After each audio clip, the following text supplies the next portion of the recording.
17 आहे. नेक्स्ट स्लाइडवरती जाऊ आपण.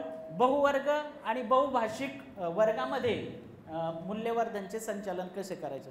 आता मूल्यवर्धनचं संचालन अशा वर्गामध्ये वेगळं काय करायचं असं नाही किंवा आपण वेगळ्या पद्धतीने करतोय असं काही नाही. पुढे जाऊया सर. आता जसे बसलेला आहात तुम्ही सगळेजण, तर जोडी जोडीमध्ये बसायचं आहे समोरासमोर. सर तुमची एक जोडी, प्रश्न देतो मी तुम्हाला, सांगतो, आधी लिहू नका, आधी जोडीमध्ये बसून घ्या सगळेजण. सर फिरून बसा फास्ट, जोडी जोडीमध्ये. आता तुम्हाला काय करायचंय, फळ्यावरती तुम्हाला 2 प्रश्न दिसतात. हा, तर सुरुवातीला पहिल्या प्रश्नावरती तुम्ही जोडीमध्ये चर्चा करायची पहिल्या प्रश्नावरती, आणि आपलं काय जे मत आहे ते मी विचारल्याच्या नंतर पुढे येऊन तुम्ही सांगायचं किंवा जाग्यावरून सांगायचं. तर पहिला प्रश्न आहे सगळ्यांसाठी, शिक्षक आपल्या विषयांचे अध्यापन करताना बहुवर्गीय वर्गाचे व्यवस्थापन कसे करतात. म्हणजे बहुवर्गामध्ये वर्गाचं व्यवस्थापन आपण कसं करतो, तर यावरती तुम्हाला चर्चा करायची. त्याचे काय काय पर्याय आहेत किंवा कशा कशा पद्धतीने आपण ते बहुवर्गाचं व्यवस्थापन करतो यावरती विचार करून आपले मुद्दे मांडायचे आहेत.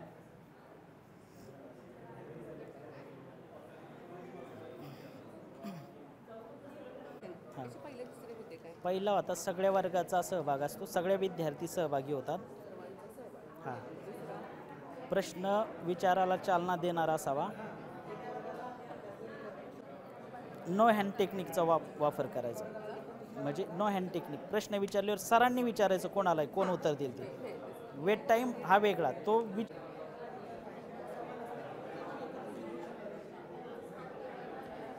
तरी चालेल, लिहिलं तरी चालेल. हां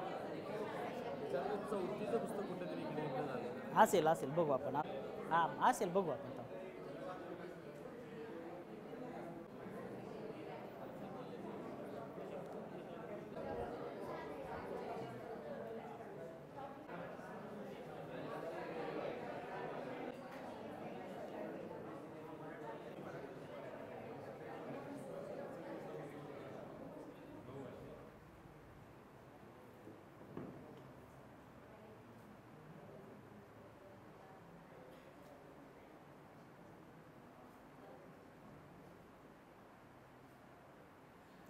थँक्यू. मला वाटते तुमची चर्चा करून झालेली आहे, तर आपण आता थोडीशी उत्तरे त्यावरती घेऊया. कोणत्या जोडी सांगण्यासाठी समोर येईल सांगा पटकन. ओके, या तुम्ही याचं दोघं. बहुवर्गीय वर्गाचं व्यवस्थापन कसं करायचं हा प्रश्न आहे. ज्यावेळेला आपण एका वर्गाला शिकवणार असतोय, म्हणजे अध्यापन करत असताना दुसऱ्या वर्गाला ज्या काही अभ्यासपूरक कृती असतील त्या कृती त्या मुलांना देणार आणि आपण त्या वर्गाचे व्यवस्थापन करणार. त्याचबरोबर आपल्याकडे अध्ययन समृद्धी पेटी म्हणजे भाषा आणि गणित यांच्या पेट्या आलेल्या आहेत. एका वर्गाला अध्यापन करत असताना त्या भाषा गणित पेटीमधल्या ज्या साहित्यांचा वापर आपण दुसऱ्या वर्गाला करायसाठी देणार. त्याचबरोबर गट नायक किंवा सहयोगी अध्ययन पद्धत जी आहे, म्हणजे वर्गनायक जो आहे तो निवडून त्या वर्गनायकाला इतर मुलांचा अभ्यास करण्यासाठी आपण सांगणार आणि मग एका वर्गाला आपण शिकवणार आणि दुसऱ्या वर्गाचं अध्यापन आपण करून घेणार. या 3 गोष्टींचा आपण वापर करू शकतो. सरांना सेम आहे ना, चर्चा करून ठरवलं. वा वा, या जोडीसाठी आपण टाळ्या वाजूया. छान, थँक्यू सर. आता याच्या व्यतिरिक्त आणखी कोणाला काही मुद्दे सांगायचे आहेत का, तर ते जागेवरून आपण सांगूया. हां सर.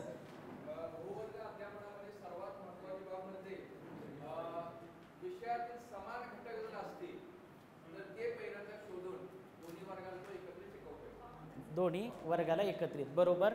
आणखी? हां सर.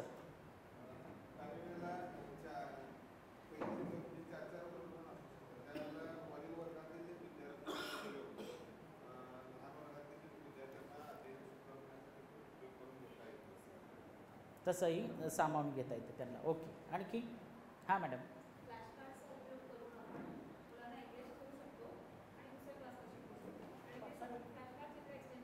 बरं, यस मॅडम. सहकारी शिक्षक आणि कसा, सगळ्याला सांगा.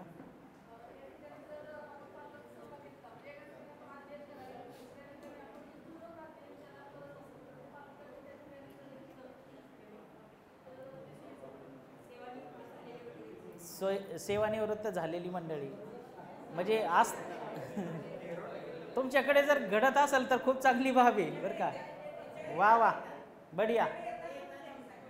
रिटायर झालेली व्यक्ती येतात तुमच्याकडे. वा वा क्या बात आहे.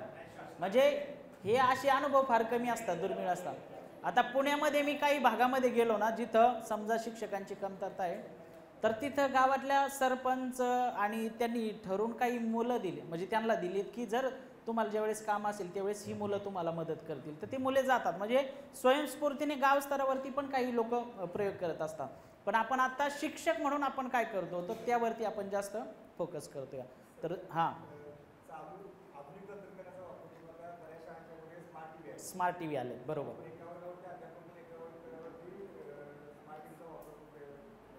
त्याच्यावरती पाठ किंवा त्या कवितेवरती सुद्धा आपण करायला जाऊ शकतो. ओके हां मॅडम. वेळेचे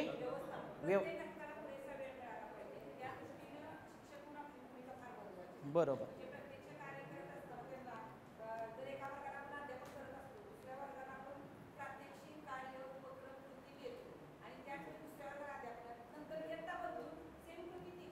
बरोबर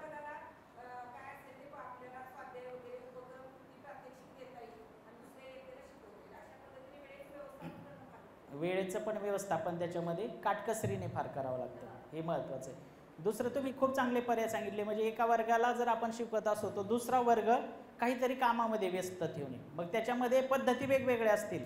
म्हणजे कोणी स्मार्ट टी व्हीचा उपयोग करेल, कोणी वेगळं काहीतरी काम देईल त्यांना गटामध्ये, किंवा गटनायकाच्या माध्यमातून त्या वर्गाचं संचालन करेल, अशा पद्धतीचं असू शकतं. किंवा काही जे सेल्फ स्टडीचं मटेरियल असतं मुलांसाठी, जसं सरांनी सांगितलं भाषिक आणि गणितीय पेटी आहे, त्याच्यामध्ये बरंचसं असं साहित्य आहे की जे मुलांना कामी येतं किंवा त्या वेळामध्ये ते करू शकतात. आणि ह्या पेट्यांचा उपयोग अशा ठिकाणी खूप चांगल्या पद्धतीने होतो, असा अनुभवांती पण आलेलं आहे. आणि शिक्षकांचे पण याच्यावरती बरेचसे आपल्याला अनुभव आलेले त्या घटकासाठी. आता आपण दुसऱ्या प्रश्नावरती जाऊया. दुसरा प्रश्न काय आहे, शिक्षक आपल्या विषयांचे अध्यापन करताना बहुभाषिक वर्गाचे व्यवस्थापन कसे करतात. म्हणजे बहुभाषिक मुलं आपल्या वर्गामध्ये असतील तर आपल्या वर्गामध्ये आपली शिकवण्याची पद्धत काय असते, तर या पद्धतीवरती आपण थोडासा विचार करूया. किंवा तुम्ही ऐकलेली असेल, अनुभवलेली असेल, किंवा स्वतः आपल्या वर्गामध्ये करत असाल तर त्याचं मांडणी आपल्याला इथं करायची आहे. तर यासाठी तुम्ही अगोदर जोड्यामध्ये चर्चा करा, काय काय पद्धती याच्या आहेत असं थोडंसं डिस्कस करा, आणि त्यानंतर मग मी सांगतो तेव्हा आपण त्याचं चर्चा घेऊया.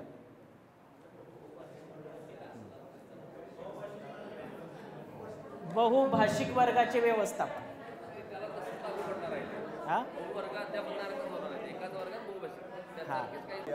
हां त्यांच्या संदर्भात असं म्हणता का तुम्ही? हां त्यांना कसं शिकवता तुम्ही, म्हणजे ते व्यवस्था. चला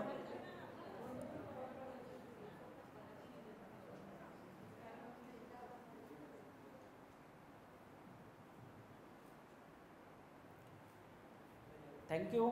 तुमची चर्चा करून झाली असेल. या प्रश्नाचा अर्थ असा आहे की जर बहुभाषिक मुलं आपल्या वर्गामध्ये असतील तर आपण त्यांना कशा पद्धतीने शिकवतो, आपल्या वर्गामध्ये त्यांना शिकवण्याची आपली पद्धत काय असते, तर यावरती आपण प्रकर्षाने बोलायचं आहे. कोण सांगेल याचं. या ठिकाणी जो प्रश्न आहे तर तो प्रश्न आहे, शिक्षक आपल्या विषयाचे अध्यापन करताना बहुभाषिक वर्गाचे व्यवस्थापन कसे करतात. आता फोटो घे. महत्त्वाचा प्रश्न आहे. आणि याच्यामध्ये पहिल्यांदा आपल्याला काय शोधायचं आहे की तो विद्यार्थी कोणत्या भाषेतील आहे हे आपण या ठिकाणी शोधणं गरजेचं आहे. एक, त्याच्यानंतर आपण त्या विद्यार्थ्याला अध्यापन करत असताना पूर्णपणे अध्ययन प्रक्रियेत त्याला सामावून घेणं गरजेचं आहे. आपण इतर विद्यार्थ्यांना जेव्हा ज्या भाषेमध्ये शिकवतो त्याला सामावून घेणं गरजेचं आहे. त्याच पद्धतीनं त्याला गटात जर बसवलं, जे सहयोगी पद्धतीने वापरली आणि त्याला छोटे समजणारे शब्द, समजा बंगाली भाषेतले विद्यार्थी तो मराठी शाळेमध्ये शिकत आहे तेव्हा आपल्या मराठीमधली जी काही छोटी छोटी वाक्य आहेत, जसे की आपण आपल्या वर्गामध्ये टेबल आहे, खडू आहे, डस्टर आहे, शिक्षक आहेत, विद्यार्थी आहेत, हे छोटी छोटी जे वस्तू आहेत त्याच्यावर आपण जर चिकटवलं, हे लिहून मराठीमध्ये हे टेबल आहे त्याला लगेच बंगालीमध्ये काय म्हणतात, अशा प्रकारे जर भाग घेतला तो विद्यार्थी या प्रक्रियेमध्ये समाविष्ट होऊ शकतो. असं एक या ठिकाणी मला वाटतं. आणि परिचित जे काही शब्द आहेत ते सराव वारंवार होणं गरजेचं आहे. हा एक आपल्याला भाग सांगता येईल. आणि जास्तीत जास्त शैक्षणिक साहित्याचा वापर करून चित्र, त्याच्या खाली नाव, त्याच्यामध्ये मराठीमध्ये पण नाव येईल आणि बंगालीमध्ये पण त्याचं नाव येईल. असं जर आपण केलं तर तो विद्यार्थी शिकू शकतो. आणि समाजातील त्याला समजावून घेणारे जे काही पालक असतील किंवा शेजारी असतील त्याचा जर आपण पालक मिटिंगद्वारे किंवा इतर ह्याच्या माध्यमातून जर घेता आला तर आपण तो विद्यार्थी शिकू शकतो. एक असं माझं सामान्य मत आहे. वा वा सर, तुम्हाला काय सांगायचं? वर्ग 6वीचा आहे. आता बहुभाषिक विद्यार्थ्याला काय करावं? वर्ग 6वीचा बहुभाषिक.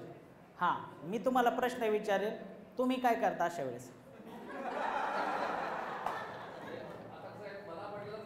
हां, पहिलीच्या वर्गाला आपण किंवा चौथीच्या वर्गाला आपण काय करू की शब्द देऊ, सगळे करू. आता आपल्याला मोठे घटक घ्यायचे आहेत आणि मोठे घटक येत असताना ते आता हिंदी संस्कृत सुद्धा मी माझ्या मित्राशी बोललो. हिंदी संस्कृती आपण समजून घेतोय की त्या वर्गातले विद्यार्थी आपण ही संस्कृती वर्गामध्ये पाठवतो, हिंदीच्या वर्गामध्ये पाठवतो. वर्ग आहे 40 विद्यार्थ्यांचा, त्यात 2 असे बंगाली भाषेचे विद्यार्थी आले आणि मला 6वीचा अध्यापन करायचं. मला तर बंगाली येत नाही, पण मला जरा शिकवायचं आहे. काय करता येईल? हा मला पडला पाहिजे. बरोबर.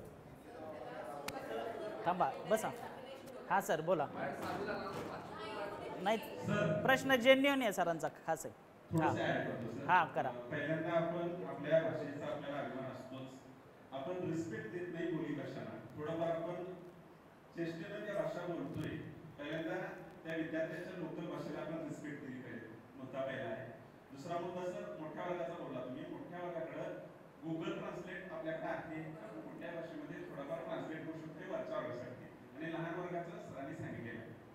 मला काय वाटतंय, बहुवर्ग अध्यापन करताना शिक्षकाला प्रत्येक गोष्टीचं ट्रान्सलेशन जर करून आपण अध्यापन करायचं म्हटलं तर हे बोलाय फक्त सोपं आहे, प्रत्यक्षात हे पॉसिबल नाही.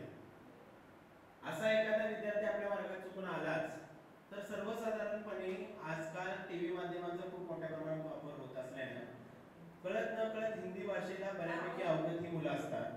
त्यामुळे त्याच्याशी संवाद साधताना आपण प्रमाण भाषेतच शिकवायचं, जी माझं माध्यम आहे तेच, त्याच्यासाठी बदलायची गरज नाही. पण त्याच्याशी संवाद साधताना त्या घटकासंदर्भात आपण त्याच्याशी हिंदीत संवाद साधू शकतो. आता कन्नड भाषिक असेल, मल्याळम असेल आणि तो आपल्यात आलाय तर आपण त्याच्यासाठी काहीच करू शकत नाही. त्याच्यासाठी आपण मोबाईल टीचरचा वापर करू शकतो. मी म्हणून काय करू शकत नाही. मग त्याच्यासाठी आपण पुस्तक वापरून करायचंच म्हटलं तर त्याच्यासाठी आपल्याला शासनाचा पाठपुरावा घ्यायला लागेल, थोडी मदत घ्यावी लागेल. मी म्हणून सगळं होईल असं नाही. पहिली दुसरी आणि सर म्हटले तसं की बोली भाषेचा आपण मान राखतो सर, स्वीकारतो, कारण तुम्ही सर्वांनी सांगितले आपण स्वीकार करतो. बरोबर. फार रिजिड असतात आपल्या भाषेविषयी, फार अभिमान असतो, आपली भाषा सोडायला तयार नसतात. आणि त्याचं पहिलंच पोस्टिंग होतं सरांचं, हे राज्यस्तरावरचा अनुभव आहे हा.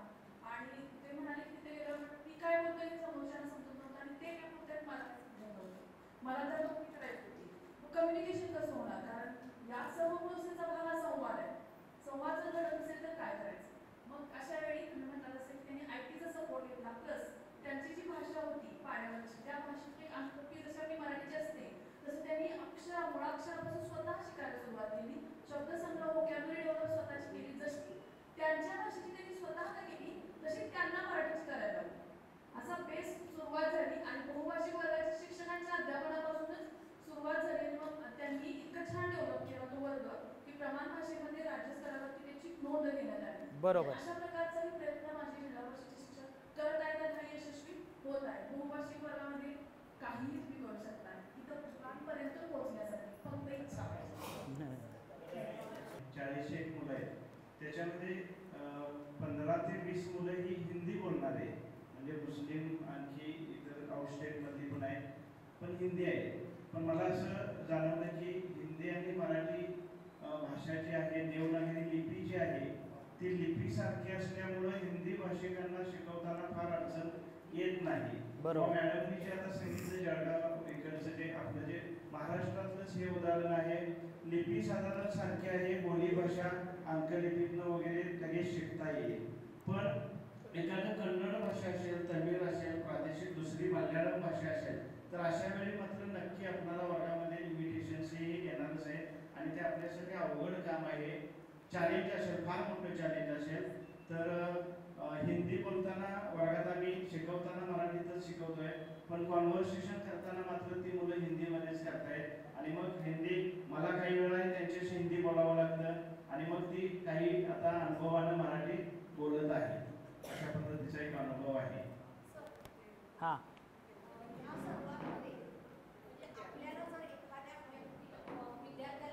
बसा मॅडम.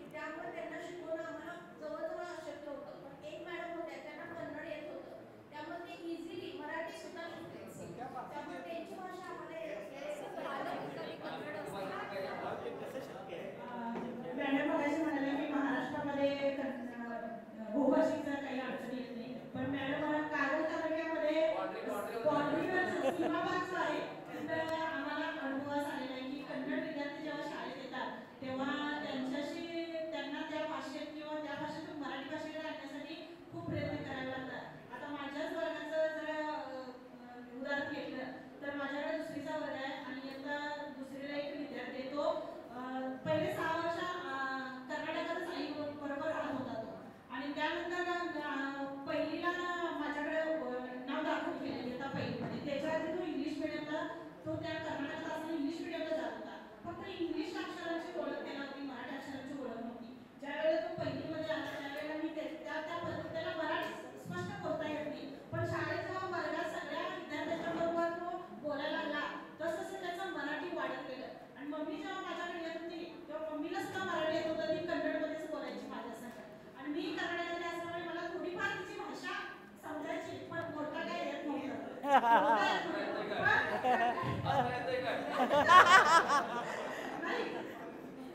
तर असा त्या मुलाच्या मध्ये अतिशय चांगला परिणाम झालेला आहे. तो मुलगा इतर माझ्या मराठी बोलणाऱ्या मुलाच्या पेक्षाही पुढे जाऊन तो अतिशय चांगला हस्ताक्षर आहे त्याचा आणि वाचन देखील अतिशय उत्कृष्ट करतो. आणि दुर्दैवाची गोष्ट अशी की मी आता तयार केलाय आणि पुन्हा आता मम्मी सोबत आम्ही परत इकडे जाणार.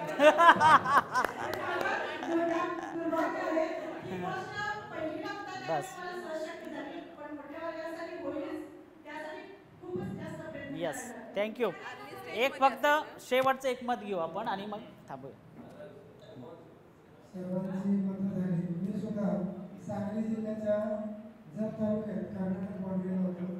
तिथला अनुभव सांगतो की दुपारच्या वेळी जेवायला आम्ही जेव्हा बसायचो पालक जाता येताना मोठा माणूस सर म्हणजे हे जे शब्द होते हे कधी नाही ऐकलेले.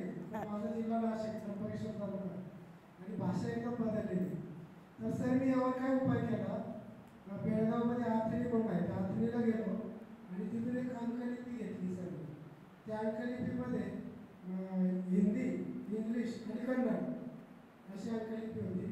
ते कन्नडचे बरेचसे शब्द मी स्वतः शिकलो आणि पहिलीला जे मुलं यायची त्यांना खूप चॅलेंज असायचं आमच्यासोबत की त्यांची जी भाषा होती ती भाषा अजिबातच कळत नव्हती आणि बरेचसे शब्द मला यायचे. आता मॅडम असे बोलले की भाषा येते परंतु त्याचं लेखन येत नाही. कन्नड भाषेचं ते अवघड आहे लेखन, परंतु बरेचसे शब्द हे आम्ही स्वतः अवगत केले होते त्या अंकलिपी घेतल्यामुळं. आणि परत एक काय केलं मी पालक भेट घेतली. पालकांना सांगितलं की जास्तीत जास्त संभाषण विद्यार्थ्यांच्या सोबत मराठीत करा, म्हणजे त्यांना भाषा अवगत होती मराठी पण ते घरामध्ये जास्तीत जास्त कन्नडचा वापर करायचे. दुसरी गोष्ट अशी 2 जर मुलं असतील तर एक मुलगा ते कन्नड माध्यमाला घालायचे आणि एक मुलगा मराठी माध्यमाला. त्यांना मी असं विचारलं असं का करते तुम्ही जमिनीचे काही कागदपत्र काही डॉक्युमेंट्स जे असतात ते जर काही जर आलं तर वाचायला आवड होतं. वाचायला आवड होतं म्हणून एक कन्नडमध्ये मराठी मिडियम जिल्हा परिषद शाळेत. आणि दुसरी गोष्ट सर अशी की आम्ही जेव्हा सर्वेक्षणला जायचो तर आधार कार्ड डबल त्या लोकांकडे, आधार डबल, रेशन कार्ड डबल आणि कधी कधी घाई ते घेऊन यायचे कन्नडमध्ये. नाही सर हे नका म्हणजे जमीन सुद्धा वाटणी करताना दोघांना अर्धा भाग कन्नडमध्ये अर्धा महाराष्ट्राचा अशी वाटणी होती. बरेचसे अनुभव आहेत. Thank you sir. वा वा खूप एकदम तुम्ही कन्नड बॉर्डरलाच घेऊ. ऐकूया.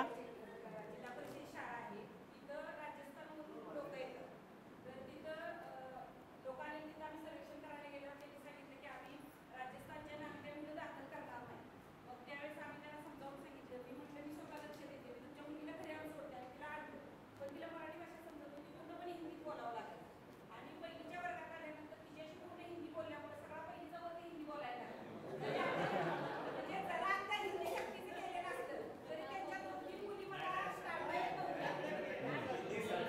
नाही आहे.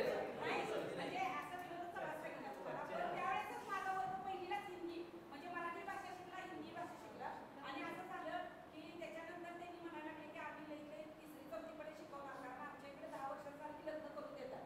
मग मी त्यांना सांगितलं की एवढ्या मुलीच्या बाबतीत फक्त निर्णय बदला, या ज्या मुली शाळेत येतात त्या. तर म्हणजे टीचर तुम्ही वर्ग घेणार असाल तर आम्ही कंटिन्यू करतो. असं करत मुलगी 7वी पास होऊन सक्सेसफुली ते 8वीला गेली. आपले शेख साहेब आले होते, डॉक्टर शेख साहेब माझी प्राचार्य, त्यांनी सुद्धा ते सक्सेस स्टोरी लिहा म्हणून सांगितलं. पण आम्हाला म्हणजे आम्हाला काही त्या ह्याच्यावरती हे टाकता आलं नाही. पण अशा त्यांच्या समाजाच्या 5 मुली आता 8वीचं शिक्षण कडे त्या मुलीमध्ये घेत आहेत आणि सक्सेसफुल शिक्षणाच्या प्रवाहामध्ये राहिल्या. वा वा, छान छान. म्हणजे असे अनुभव आहेत बहुभाषिकसाठी, जसे तुम्ही सांगितलं की त्यांना म्हणजे त्यांची जात माहीत नव्हती. तिचे पप्पा हा छान मुद्दा होता.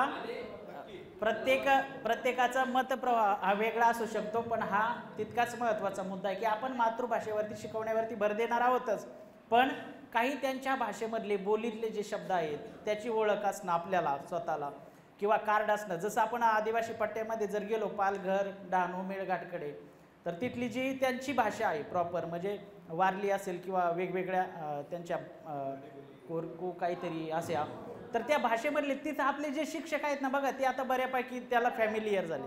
म्हणजे हळूहळू त्या गोष्टी अवगत होतात. थोडा वेळ जातो, 1-2 महिने जातील, 3 महिने जातील, पण काही शब्द माहिती होतात. जसं कार्ड काही उपयोग करू शकतो का आपण, काही संस्थांनी काम केलं त्याच्यावरती. आपल्या SCRTच्या वेबसाईटवरती पण विविध परिस्थितीमध्ये कसं शिक्षण द्यायचं याच्याविषयीचे पण मटेरियल उपलब्ध आहे.